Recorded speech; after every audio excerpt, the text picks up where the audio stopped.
کرنا، لیکن کیا ہماری حکمران سچ بولتے ہیں؟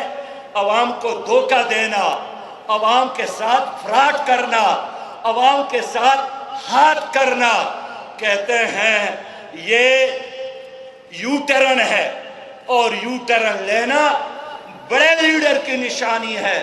میرے نبی مہربان کے بارے میں مشہور ہے، حضرت عبداللہ فرماتے ہیں کہ میرا ان کے ساتھ کچھ لین دین تھا، میں نے عرض کیا کہ حضور یہاں پر انتظار کرے، میں گھر جا کر واپس آ کر آپ کا حق آپ کو دیتا ہوں۔ عبداللہ فرماتے ہیں میں گھر گیا، میں بھول گیا، ایک دن گزر گیا، دوسرا دن گزر گیا، تیسرے دن میں اس طرف چل پڑا تو دیکھا اسی جگہ پر حضور صلی اللہ علیہ وسلم انتظار میں کھڑے ہیں، استقبال میں کھڑے ہیں، اور حضرت عبداللہ سے فرمایا عبداللہ آپ نے مجھے وعدہ دیا تھا، بہت انتظار کروایا۔ 3 دن انہوں نے ایک ہی جگہ پر انتظار کی۔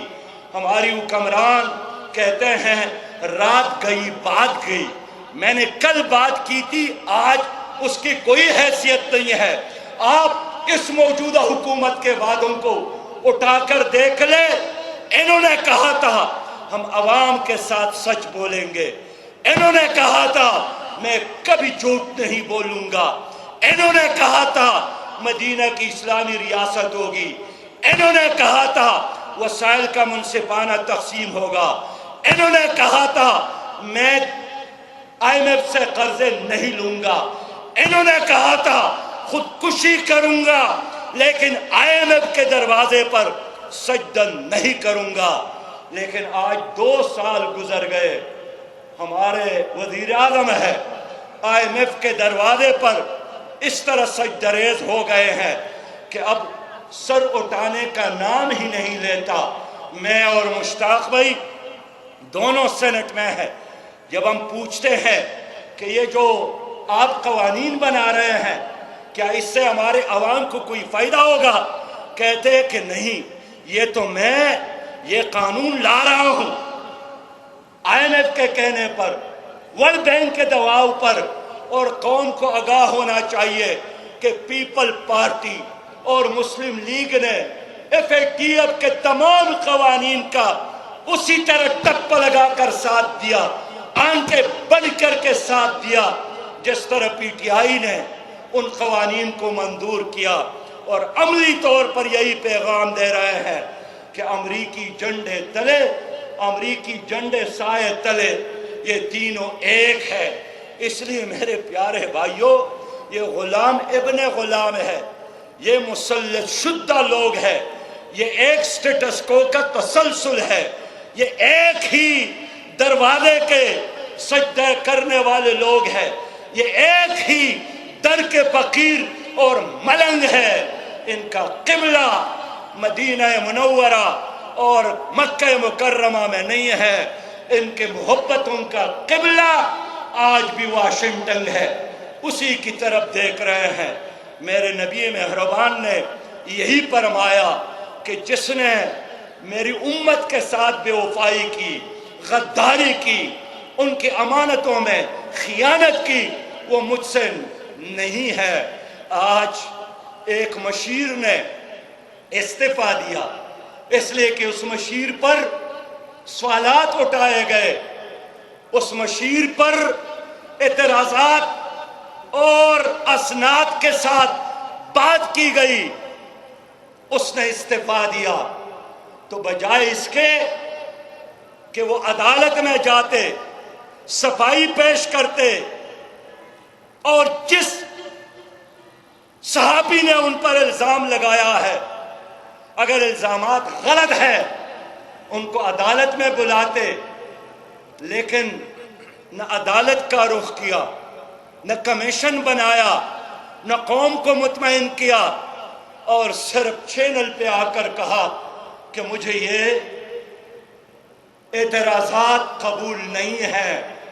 میں پوچھنا چاہتا ہوں اس حکومت سے کہ پاناما لیکس میں 436 افراد کے خلاف ہم گئے تھے، نام موجود ہے، کمپنیوں کے نام موجود ہے، لیکن جن لوگوں کے بارے میں یہ کہا کرتے تھے کہ یہ پنجاب کا ڈاکو اعظم ہے، اسی آدمی کو سب سے اہم صوبے کا سب سے اہم اسامی دے دی۔ میرے دوستو، یہی ہے مدینہ کی اسلامی ریاست جس میں معصوم بچوں کی عزت اور عصمت محفوظ نہیں ہے۔ یہی ہے مدینہ کی اسلامی ریاست جس میں والدین کے سامنے ان کے جوانوں کو مارا جاتا ہے۔ یہ کیسا نظام ہے؟ 260 لوگ کراچی کے ایک کارخانے میں جل گئے، کوئی اس کا پوچھنے والا نہیں۔ 18 لوگ ماڈل ٹاؤن لاہور میں دن کی روشنی میں مارے گئے، کوئی اس کا قاتل آج تک گرفتار نہیں ہوا۔ 8 وکلاء 1 لاکھ چیمبر میں کراچی میں جلائے گئے، کوئی اس کا پوچھنے والا نہیں ہے۔ یہ ہے مدینہ کی اسلامی ریاست۔ میرے مدینہ کی اسلامی ریاست کی تصویر یہی ہے کہ اگر فرات کے کنارے کوئی کتا بھی بھوک سے مرتا ہے، اللہ تعالیٰ مجھ سے ان کے بارے میں بھی پوچھے گا۔ میرے پیارے بھائیوں، میں ان سے گلہ نہیں کرتا ہوں، ان کے کردار قوم کے سامنے ہے، ان کے خیالات قوم کے سامنے ہے، لیکن یہ بات ثابت شدہ ہے کہ چوروں کے ذریعے آپ چوری کا نظام ختم نہیں کر سکتے۔ کرپٹ لوگوں کے ذریعے آپ پاکستان کو کرپشن فری ملک نہیں بنا سکتے۔ آپ شرابیوں کے ذریعے شراب کا خاتمہ نہیں کر سکتے۔ آپ بزدلوں کے ذریعے کشمیر آزاد نہیں کر سکتے۔ آج تاریخ نے دوبارہ یہ دن دکھایا کہ یحییٰ خان کی دور میں مشرق پاکستان بنگلہ دیش بن گیا تھا، اور ان کے دور میں میرا مقبوضہ کشمیر، جس پر ہر دن میرے 4 نوجوان شہید ہو گئے ہیں۔ میرا علی گیلانی 92 سال کی عمر میں نظر بند ہے۔ میری بہن آسیہ اندرابی 27 سالوں سے جیل میں نظر بند ہے۔ میرا شبیر شاہ، میرا ملک یاسین، میرا ڈاکٹر حفیظ، یہ سارے ہمارے آسمان کے تارے جیلوں میں پڑے ہیں۔ میرے 18,000 مقبوضہ کشمیر کے نوجوان، میرے 24,000 وہ بہنیں اور بیٹیاں جن کی عزتیں انڈین آرمی نے اجتماعی طور پر تار تار کیا، وہ میری طرف دیکھ رہی ہیں، آپ کی طرف دیکھ رہی ہیں، اسلام آباد کی طرف دیکھ رہے ہیں کہ کوئی ابن قاسم ہے، کوئی سلطان صلاح الدین ایوبی ہے، کوئی محمود غزنوی ہے۔ میری اور آپ کی بیٹی ڈاکٹر عافیہ 86 سالوں کے لیے امریکہ جیل میں ہے۔ یہ ظالم درندے وہاں جا کر ٹرمپ سے ہاتھ ملاتے ہیں۔ یہ ظالم لوگ سندل لوگ جا کر بش کی خدمت میں، اوباما کی خدمت میں سجدرے روتے ہیں، لیکن انہوں نے آپ کی بہن لانے کے لیے کوئی حرکت نہیں کی۔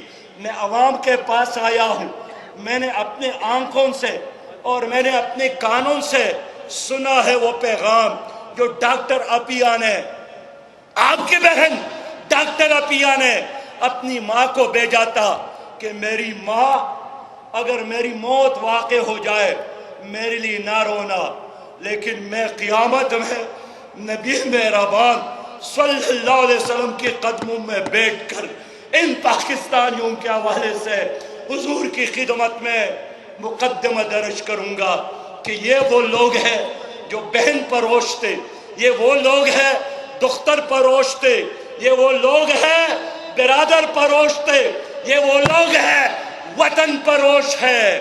یہ وطن پروش، یہ ملک پروش، یہ ضمیر پروش، یہ دختر پروش، یہ بھائی پروش، انہوں نے اپنے پٹکے پر، اپنے پٹکا جو ملا عبدالسلام ضعیف کا تھا، ان کو باندھ کر پیاس کی بوری کی طرح امریکیوں کے حوالے کیا۔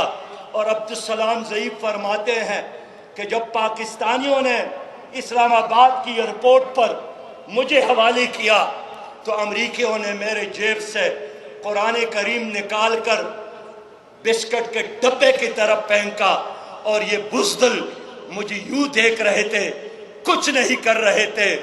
میرے دوستو، یہ FIR ہم کہاں درج کرے؟ آپ کی عدالتیں وہ اندھے ہیں، یہ کہاں درج کرے؟ انصاف کے دروازوں پر بڑے بڑے تالے لگے ہیں، ہم کہاں جائیں؟ سونے کے چابی سے انصاف کے دروازے کھلتے ہیں، ہم کہاں جائیں؟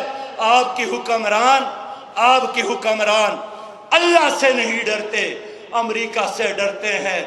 اس لیے میں آپ لوگوں سے پوچھنا چاہتا ہوں، آج فرانس کے صدر نے اعلان کیا ہے، فرانس کے صدر نے کہا ہے کہ جو فرانس کی شریعت چاہتا ہے اس مسلمان کو اپنے مذہب کی توہین قبول کرنا پڑے گا۔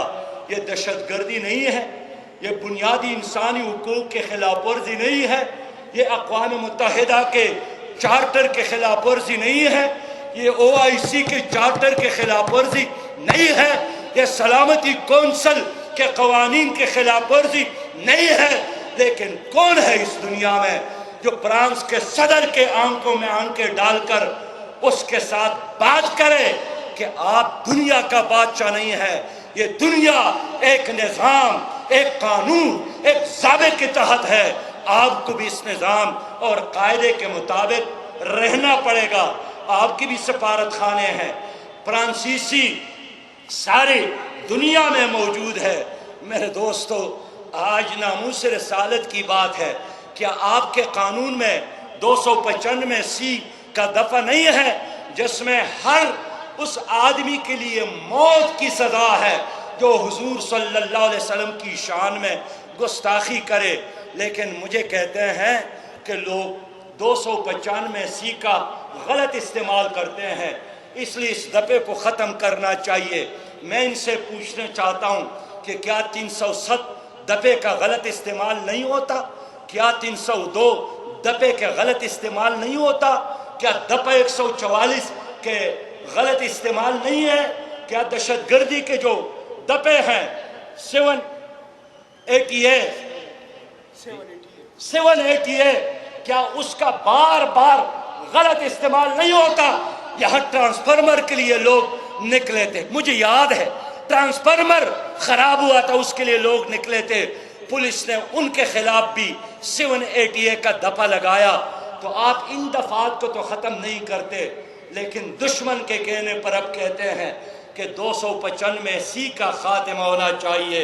میں خبردار کرنا چاہتا ہوں، میں پشاور میں کھڑا ہوں، یہاں کے لوگ وہ ہے، یہ غیرت مند لوگ ہیں جنہوں نے انگریز کا مقابلہ کیا ہے، یہ وہ لوگ ہیں جنہوں نے کسی استعمار کے سامنے سر نہیں جھکایا، یہ وہ لوگ ہیں جن کے بزرگوں نے ہر کفر کو چیلنج کیا۔ میں حکومت کو کہنا چاہتا ہوں کہ اپنا قبلہ درست کر لے، اپنی رویے کو ٹھیک بنا لے، اور نبی مہربان صلی اللہ علیہ وسلم کی شان میں گستاخی کرنے والے شخص کے لیے پانسی کے علاوہ اور کوئی چائس ہی نہیں ہے۔ علماء موجود ہیں، امام مالک سے کسی نے پوچھا رحمت اللہ علیہ سے کہ اگر کوئی شخص رسول اللہ صلی اللہ علیہ وسلم کی ناموس اور عزت پر حملہ کرے اس کا کیا کرنا چاہیے؟ اس نے کہا کہ حضور صلی اللہ علیہ وسلم کی شان میں گستاخی کرنے والے کا ایک ہی سزا ہے اور وہ موت ہے، اور اگر اس کو موت نہیں دے سکتی تو پھر اس امت کو مرنا چاہیے جو اتنے کروڑوں کی تعداد میں موجود ہو اور حضور صلی اللہ علیہ وسلم کی ناموس پر غیرت نہ کرے۔ نعرہ تکبیر! غلام ہے، غلام ہے۔ پس لوگوں، ہم نے بہت سوچا ہے ہم کس سے مطالبہ کریں، ان سے جن کو سورہ فاتحہ بھی نہیں، سورہ اخلاص بھی ان کو نہیں آتا، ان سے مطالبہ کرے جن کو پتہ نہیں ہے کہ صبح فجر کی نماز میں کتنے فرض اور سنتیں ہیں اور مغرب کی نماز میں کتنے فرض اور سنتیں ہیں۔ ایک ہی راستہ ہے، وہ انقلاب کا راستہ، وہ تبدیلی کا راستہ، وہ جدوجہد کا راستہ، وہ مل کر اللہ کی دین کے لیے اور ناموس رسالت کے تحفظ کے لیے جدوجہد کا راستہ۔